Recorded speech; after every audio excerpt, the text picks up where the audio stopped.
ആസുര ചക്രവർത്തിക്ക് പുഷ്പാർച്ചന നടത്തുന്ന അസുര പോരാളികൾ ഈ പുഷ്പങ്ങൾ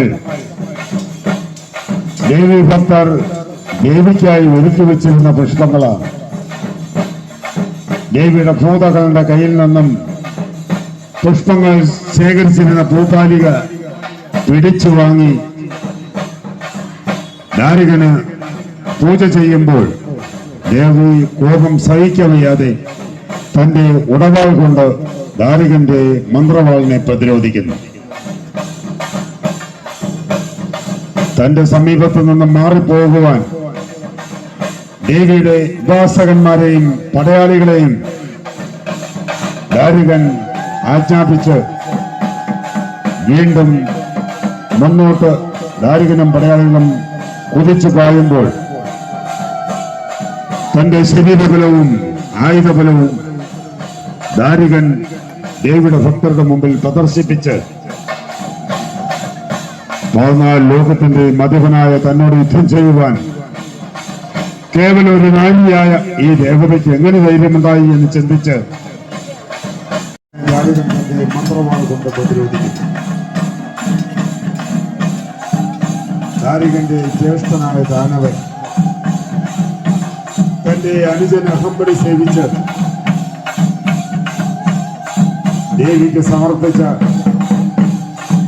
കർണിലെ അലങ്കാര വസ്തുക്കൾ ഒന്നൊന്നായി അപകരിച്ച് ദേവിയുടെ മുമ്പിൽ പ്രദർശിപ്പിച്ച് ദേവിയുടെ കോപത്തെ വർദ്ധിപ്പിക്കുവാൻ ശ്രമിക്കുന്നു.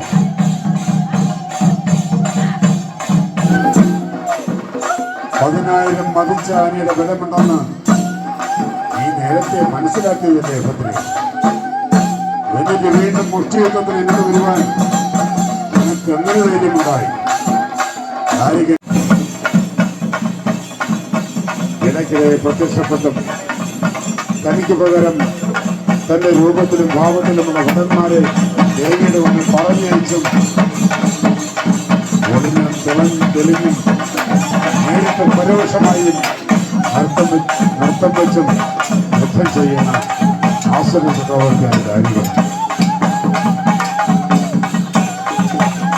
കർണിലെ അലങ്കാര വസ്തുക്കൾ ഒന്നായി അപകരിച്ച് നിന്നെ ലോകത്ത് അയക്കുവാൻ മഹാദേവന്റെ ബന്ധം നിന്നും പൂജാതയായ ശ്രീഭദ്രയാണ് ആജ്ഞാപിക്കുന്നത്. എന്റെ കർമ്മത്തിൽ നിന്ന് മാറിപ്പോകും. സംഹാരത്തിനായി ദേവി ദാരികന് മുന്നറിയിപ്പ് നൽകുമ്പോൾ തന്നെ പരാജയപ്പെടുത്തുവാൻ 4 യുദ്ധം നയിച്ചിട്ടും നിനക്ക് കഴിഞ്ഞില്ലല്ലോ. നീ എന്തിനാണ് വീണ്ടും 5ാമത്തെ യുദ്ധം നയിക്കുവാൻ എന്റെ എഴുന്നള്ളിയത്? നീ എന്റെ മുമ്പിൽ ഒന്നുമല്ല. വീരശൂര പരാക്രമിയായ ഞാൻ പരിവാര സമേതം നിന്റെ മുമ്പിൽ നിൽക്കുമ്പോൾ എന്റെ കയ്യിൽ ആയുധങ്ങൾ ഒന്നും വേണ്ട. എന്റെ ബലിഷ്ഠമായ കരങ്ങൾ ഒന്ന് മാത്രം മതി നിന്നെ യുദ്ധത്തിൽ പരാജയപ്പെടുത്തുവാൻ.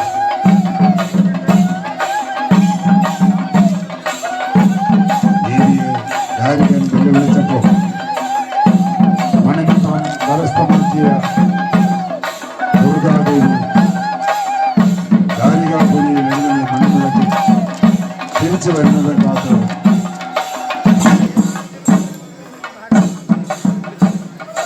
തന്റെ ശരീരത്തിന് ഇപ്പോഴും 10,000 മതിച്ച ആനയുടെ ബലമുണ്ടെന്ന് ദേവികൾക്ക് വീമ്പ് പറയുന്ന ദാരികൻ തന്റെ ആയുധങ്ങൾ ദേവിയുടെ കാൽച്ചുവട്ടിൽ അടിയറ വയ്ക്കുവാൻ തീരുമാനിക്കുന്നു. എന്താണ് തനിക്ക് സംഭവിക്കുന്നത് എന്ന് ദാരികന് മനസ്സിലാകുന്നില്ല.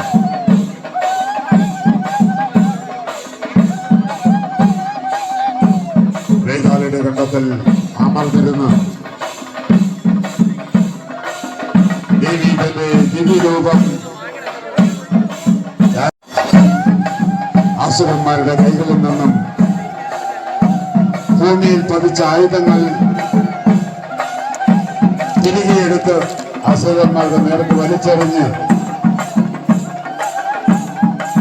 കൺമുമ്പിൽ പ്രത്യക്ഷപ്പെടുന്ന അസുരന്മാരുടെ ഒന്നൊന്നായി മുഷ്ടിയുദ്ധത്തിനായി ദേവി വെല്ലുവിളിച്ചപ്പോൾ ദേവിയുടെ കരങ്ങളുടെ ശക്തി തിരിച്ചറിഞ്ഞ ആസുര സേനാധിപൻ ദേവിയുടെ കൈകളിൽ കിടന്ന് പിടയ്ക്കുന്ന കാഴ്ചയാണ് ഇവിടെ കൂടിയിരിക്കുന്ന ഓരോ ദേവി സ്വപ്നത്തിൽ ദർശനമായി ലഭിക്കുന്നത്. ദേവിയുടെ കയ്യിൽ നിന്നും ആസുരങ്ങളിൽ ഇപ്പോഴും എന്റെ ശിരസിൽ ഇരിക്കുന്നത് നീ കാണുന്നില്ലേ ഭദ്രേ? ഈ കിരീടം എന്റെ ശിരസിൽ ഇരിക്കുന്നിടത്തോളം കാലം ഒരു ശക്തിക്കും എന്നെ പരാജയപ്പെടുത്തുവാൻ കഴിയില്ല.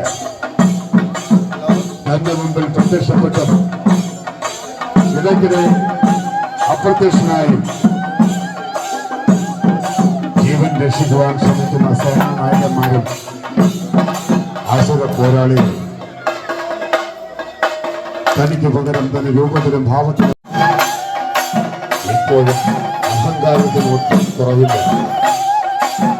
തന്റെ ശരീരത്തിൽ 10,000 മതിച്ച ആനയുടെ ബലമുണ്ടെന്ന് ഈ സേനാധിപൻ ദേവിയെ ബോധ്യപ്പെടുത്തുവാൻ ശ്രമിക്കുന്നു. വാഴപ്പിന്തു പോലെ തളർന്നുപോയ ശരീരവും കയറി ദേവിക്ക് യമപുരിക്ക് അയച്ച് ഈ ദേവത തിരികെ പൊയ്ക്കോളും എന്ന് ധരിച്ച ധാരികൻ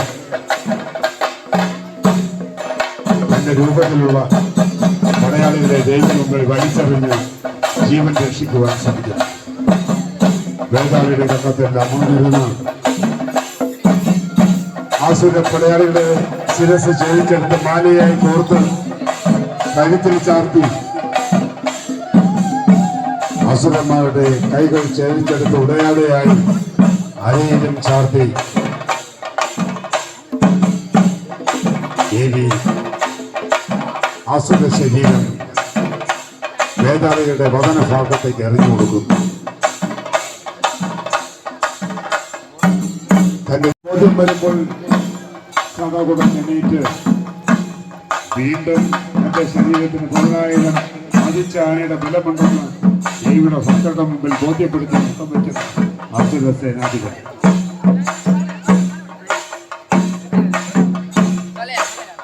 ദേവി പ്രത്യക്ഷപ്പെടുമ്പോൾ തന്റെ ശരീരത്തിന് തളർച്ച തിരിച്ചറിഞ്ഞ് വീണ്ടും ഓടി ഒളിക്കുവാൻ ശ്രമിക്കുന്ന സേനാനായകൻ തന്റെ കൺമുമ്പിൽ പ്രത്യക്ഷപ്പെട്ട ആസുര പടയാളിയെ ദേവി തന്റെ കാൽ ചുവട്ടിൽ